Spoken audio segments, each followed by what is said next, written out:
Alô, amigos do canal Veja Essa História. Vão curtir o vídeo, se inscrevendo se não estão inscritos ainda, acionando o sininho das notificações para receberem todas as novidades que colocamos aqui a cada semana. Nosso canal está completando um ano já da sua existência e hoje nós vamos continuar falando dos fatos desconhecidos da Revolução Francesa. No vídeo anterior falamos alguma coisa a respeito sobre qual era o posicionamento da nobreza em relação à tributação, o que o Luís XVI fez de fato, no princípio do movimento revolucionário, qual foi realmente a importância da Bastilha, se é que ela teve tanta importância. Então vou deixar aqui o card do vídeo anterior para quem perdeu e vamos continuar hoje falando sobre mais alguns fatos desse movimento tão importante na história do mundo ocidental. Se você quer conhecer algo a respeito disso, me acompanhe e veja essa história.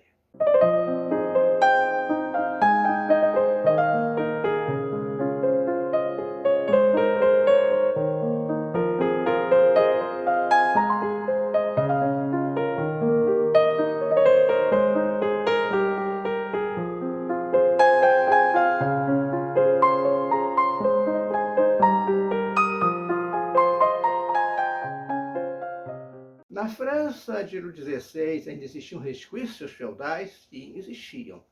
Mas quando que eles foram anulados? Quando eles deixaram de existir? O fim da servidão, das obrigações feudais e dos privilégios dos nobres foi aprovada pela Assembleia Nacional em 4 de agosto de 1789, aquela mesma Assembleia dos Estados Gerais, que havia se convertido em Assembleia Nacional Constituinte. Ali foi proposto e foi aprovado fim de todos esses resquícios feudais pela vanguarda da nobreza liberal. Nós já falamos que existia essa vanguarda de nobres, cortesãos na França, duques, viscondes, bispos, arcebispos, que anunciaram e assumiram em público a sua nova condição de cidadãos. Os ataques às atrocidades que estavam começando a ser cometidas por camponeses contra castelos, senhores feudais no interior da França, certamente pesou nessa decisão. A sessão, que aprovou o fim da servidão, provocou emoção, com deputados chorando, se abraçando, cantando. A partir daquele dia, seguiram-se, inclusive, cenas de despojamento patriótico. E as mulheres da nobreza compareceram perante a Assembleia para oferecer as suas joias. Contribuições voluntárias chegavam de todos os lados. Arrancar as fivelas de prata dos sapatos acabou virando uma mania em Paris, nas principais cidades da França. O próprio Luís XVI enviou à Casa da Moeda boa parte das suas baixelas de prata. O documento mais famoso da Revolução Francesa, a Declaração Universal dos Direitos do Homem e do Cidadão, foi um documento realmente universal? Não. Foi uma declaração só para os homens. Aprovado em 1789, não incluía as mulheres, deixando-as à margem dos direitos civis. Em 1791 surgiu uma declaração paralela, dita Declaração dos Direitos da Mulher e da Cidadã, exigindo o direito das mulheres à participação política. Mas as suas ideias foram rejeitadas pelo governo revolucionário e a autora acabou guilhotinada em 1793. A Revolução Francesa excluiu as mulheres das decisões das assembleias e das milícias armadas. Proibiu-as de votar e de serem votadas e de exercer cargos públicos. Mesmo aos homens havia algumas restrições. Só podiam votar nas assembleias eleitorais primárias homens acima de 25 anos, que tinham domicílio fixo por mais de um ano, não eram criados, nem dependentes de qualquer espécie e que pagassem impostos no valor equivalente a 3 dias de trabalho. Para se eleger deputado, deveria haver o pagamento de um imposto equivalente a 50 dias de trabalho. Esses limites afastaram da vida pública grande parte da população francesa, composta ainda de trabalhadores rurais, empregados domésticos, artesãos e diaristas. E o famoso hino, que ainda hoje é o hino nacional da França, a famosa Marselhesa. De onde surgiu? Tem gente que acredita que os cidadãos parisienses saíram a 14 de julho de 1789 cantando isso, quando tomaram a Bastilha. Na verdade, ele é bem posterior. A Marselhesa foi composta em 1792 por Roger de Lille, engenheiro do exército francês e músico autodidata. Foi encomendado o hino pelo prefeito de Estrasburgo, que queria uma canção que encorajasse as tropas da região da Marselha na guerra contra a Áustria. Por isso, recebeu o nome de A Marselhesa. Os voluntários da região chegavam a Paris cantando e era conhecido inicialmente como o hino dos marselheses e finalmente acabou se tornando a Marselhesa. A canção teve um sucesso imediato. Exaltava os temas preferidos da Revolução: família, cidadão, sangue e terra. O chamado vibrante, o refrão Aux armes citoyens, repetido como refrão ao longo dos 5 versos do hino, era a palavra de ordem desde o início da Revolução. Em 1795, foi instituída como hino nacional. Mas foi banida mais tarde por Napoleão Bonaparte e depois por Luís XVIII, exatamente seu caráter revolucionário. Volta como hino nacional em 1830, na Revolução Liberal, e novamente foi banida por Napoleão III, retornando em 1879, com a instauração da Terceira República. A canção, com isso, voltou a ser o hino nacional francês e foi confirmada nas constituições de 1946 e 1958. Até hoje é o hino nacional da França. Agora, um ponto tenebroso disso tudo, o julgamento de Luís XVI, em 1793. Não existiram testemunhas de defesa e nem de ataque. Mas o rei contou com um advogado de defesa, que questionou a legalidade do julgamento, já que a Constituição de 1881, que estava vigorando, assegurava a inviolabilidade do rei. A Constituição também explicitava os crimes específicos que justificariam a queda do rei: fomentar rebelião armada, deixar o país sem intenção de voltar e outros. Mas prescrevia como penalidade única a abdicação, que ele já tinha sido forçado a fazer, ele já tinha abdicado do trono. Então, ele só poderia ser julgado na sua condição de cidadão e por crimes posteriores à abdicação. Como ele estava preso desde então, dificilmente poderia ter cometido tais crimes, então não podia ser condenado. Mas o deputado Saint-Just, depois um dos líderes do período do terror, apresentou os argumentos definitivos contra o rei e acabaram derrubando os argumentos da defesa. O que estava em questão, segundo ele, não era a culpa ou a inocência de um cidadão, mas de um indivíduo fora do corpo político republicano que se instalava agora na França. O rei era considerado um tirano e a república se fundamentava na destruição da tirania. Portanto, o rei deveria morrer para que a república pudesse viver.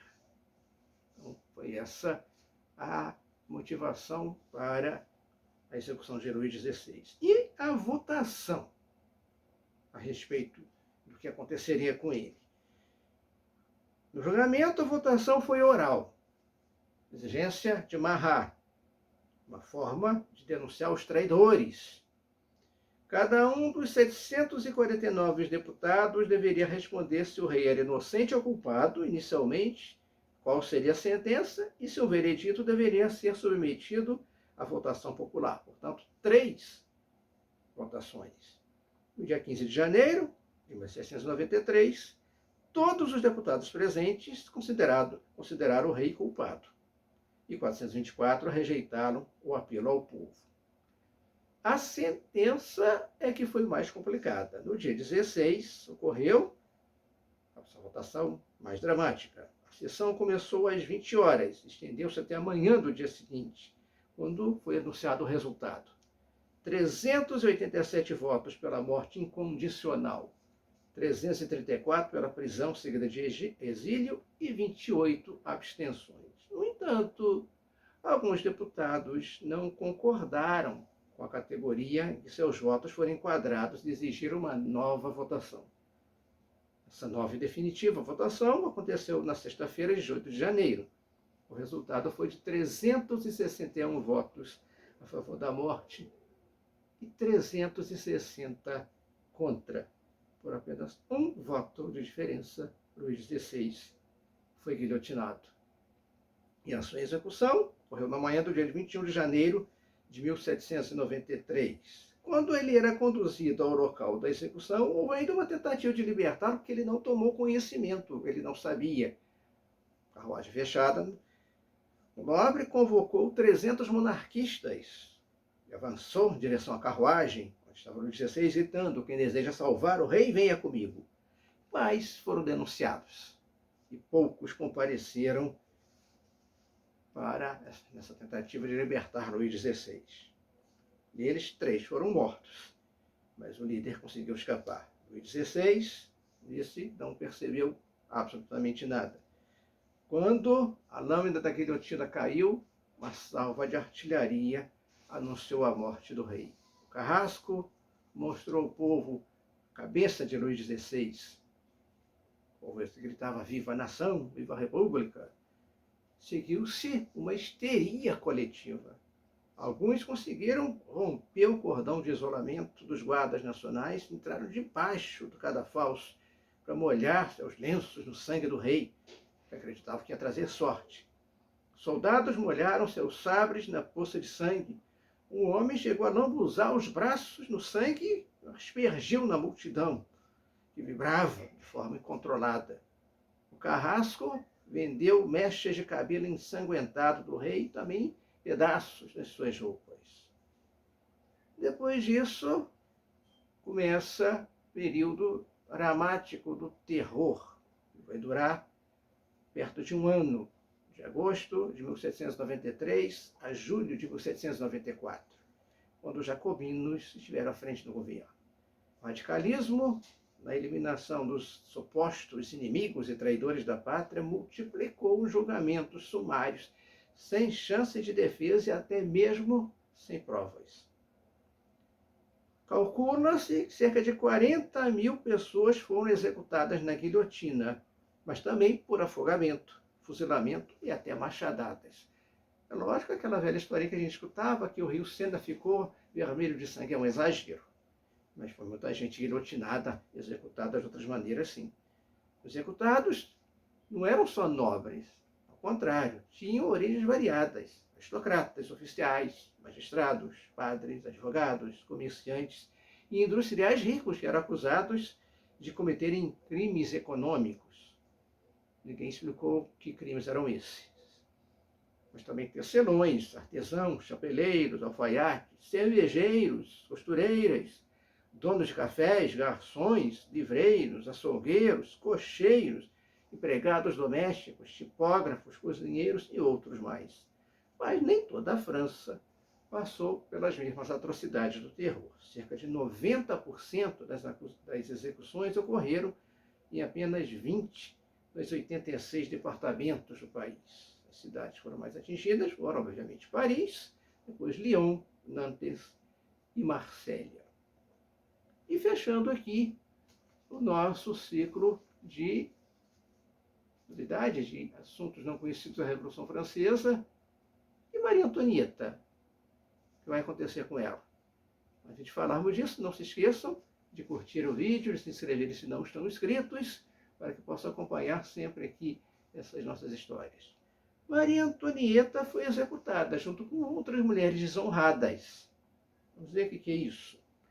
Ela foi o ódio predileto, aliás, ela foi o alvo predileto do ódio do povo francês.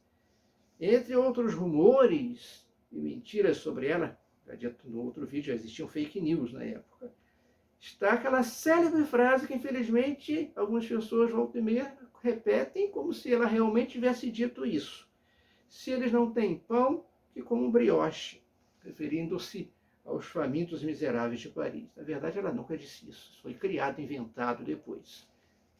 E foi um dos motivos do ódio do povo contra ela. Uma mentira, também tudo com a fake news.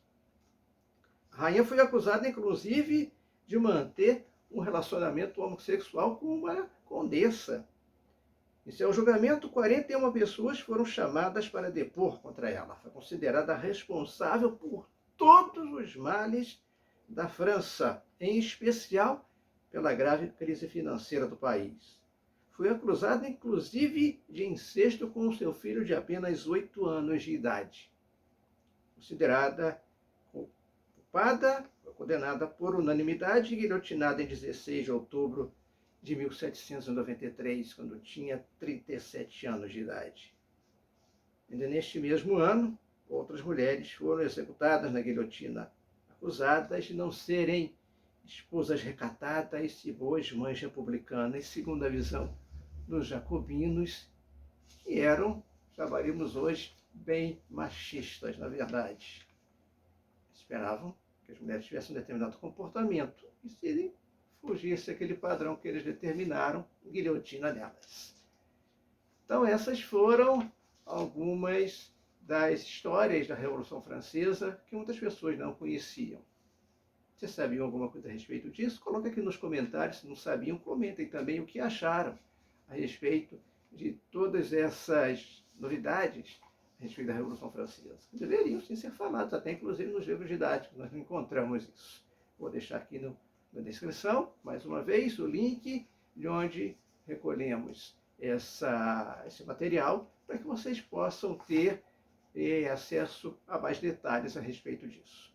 Então, se gostaram do vídeo, não se esqueçam de curtir, de compartilhar, de se inscrever no canal se não estão inscritos, e até o nosso próximo vídeo do Veja Essa História, que está completando o seu primeiro ano de existência.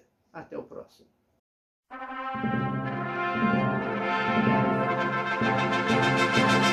Allons enfants de la patrie, le jour de gloire est arrivé. Contre nous de la tyrannie, l'étendard sanglant élevé, l'étendard sanglant élevé. Entendez-vous dans les campagnes mugir ces féroces soldats? Jusque dans nos bras, égorger nos fils, nos compagnes.